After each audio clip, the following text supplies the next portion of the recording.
warahmatullahi wabarakatuh. Halo semuanya, perkenalkan nama saya Raisya Mujahidah Adila dari kelas BKI 1C, Fakultas Dakwah dan Komunikasi UIN Sunan Gunung Jati Bandung. Video ini saya buat untuk menyelesaikan tugas UAS mata kuliah Ulumul Quran dengan dosen pengampu Bapak Dede Sutisna MPDI. Saya akan membacakan Al-Quran Surat Al-Ahzab ayat 59. A'udzu billahi minasyaitonir rajim. Bismillahirrahmanirrahim. Ya ayyuhan nabiyyu qul li azwajika wa banatika wa nisa'il mu'minina yudanina 'alaihinna min jalabihin dzalika adna ay yu'rafna fala yu'dzain wa kana Allahu ghafurur rahima. Shadaqallahul azim.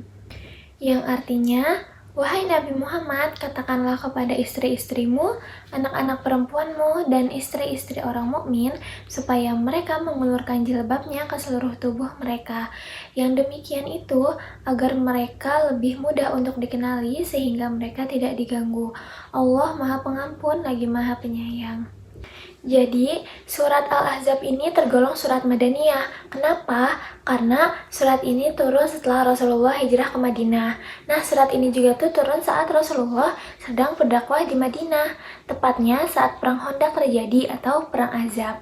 Nah, kenapa dinamain surat Al-Ahzab? Karena kata Al-Ahzab sendiri itu memiliki arti golongan yang bersekutu, yaitu sekutu kafir Quraisy yang menyerang Madinah saat peperangan berlangsung. Nah, jadi itu alasannya kenapa surat Al-Ahzab termasuk golongan surat Madaniyah. Lalu, saya akan menjelaskan kisah di balik turunnya surat Al-Ahzab ayat 59 ini, atau bisa dibilang asbabun nuzul dari surat Al-Ahzab ayat 59 ini. Berdasarkan riwayat Imam Bukhari, Aisyah radhiyallahu anhu mengatakan, pada suatu hari, Saudah atau salah satu dari istri Rasulullah pergi keluar untuk suatu keperluan.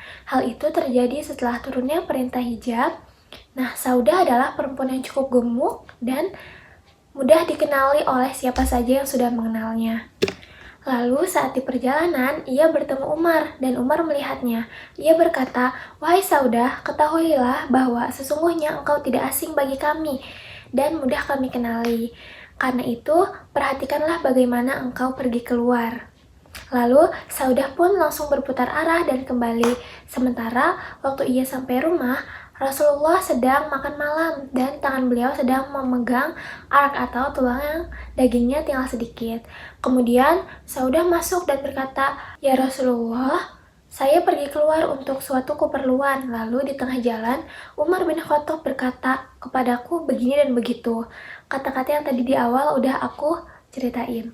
Lalu pada saat itu Allah Subhanahu wa Ta'ala pun menurunkan wahyu kepada Rasulullah hingga proses turunnya wahyu selesai. Sedang Rasulullah masih memegang arak atau yang tulang yang dagingnya tinggal sedikit tersebut. Lalu beliau bersabda, "Sesungguhnya telah diizinkan bagi kalian pergi keluar untuk suatu keperluan." Tetapi di samping itu ada riwayat lain yang menyebabkan turunnya surat Al-Ahzab ayat 59 ini. Ibnu Sa'ad meriwayatkan dalam At-Tabaqat dari Abu Malik. Ia berkata, pada suatu hari, para istri Nabi Rasulullah SAW keluar malam untuk melakukan keperluan mereka. Lantas, orang-orang munafik menghalangi dan mengganggu mereka, sehingga mereka merasa terganggu dan tersakiti. Lalu para istri Rasulullah itu mengadu kepada Rasulullah, dan keesokannya orang-orang munafik pun ditegur. Nah, ketika orang munafik itu ditegur, mereka menjawab, "Sesungguhnya kami melakukan hal semacam itu hanya terhadap para budak perempuan." Jadi, kenapa ayat ini turun? Karena pada saat itu, pada masa itu di Madinah, pakaian wanita merdeka dengan budak itu hampir serupa.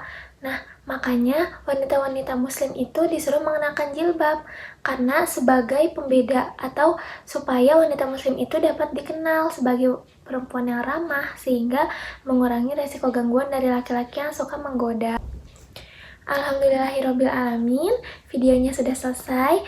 Terima kasih bagi yang sudah mau mendengarkan tentang surat Al-Ahzab ini tuh tergolong surat apa, dan kisah apa sih yang ada di balik turunnya surat Al-Ahzab ayat 59 ini, atau asbabun nuzul dari surat Al-Ahzab ini. Mohon maaf apabila banyak kekurangan atau banyak salah kata. Kurang lebihnya mohon maaf. Wassalamualaikum warahmatullahi wabarakatuh.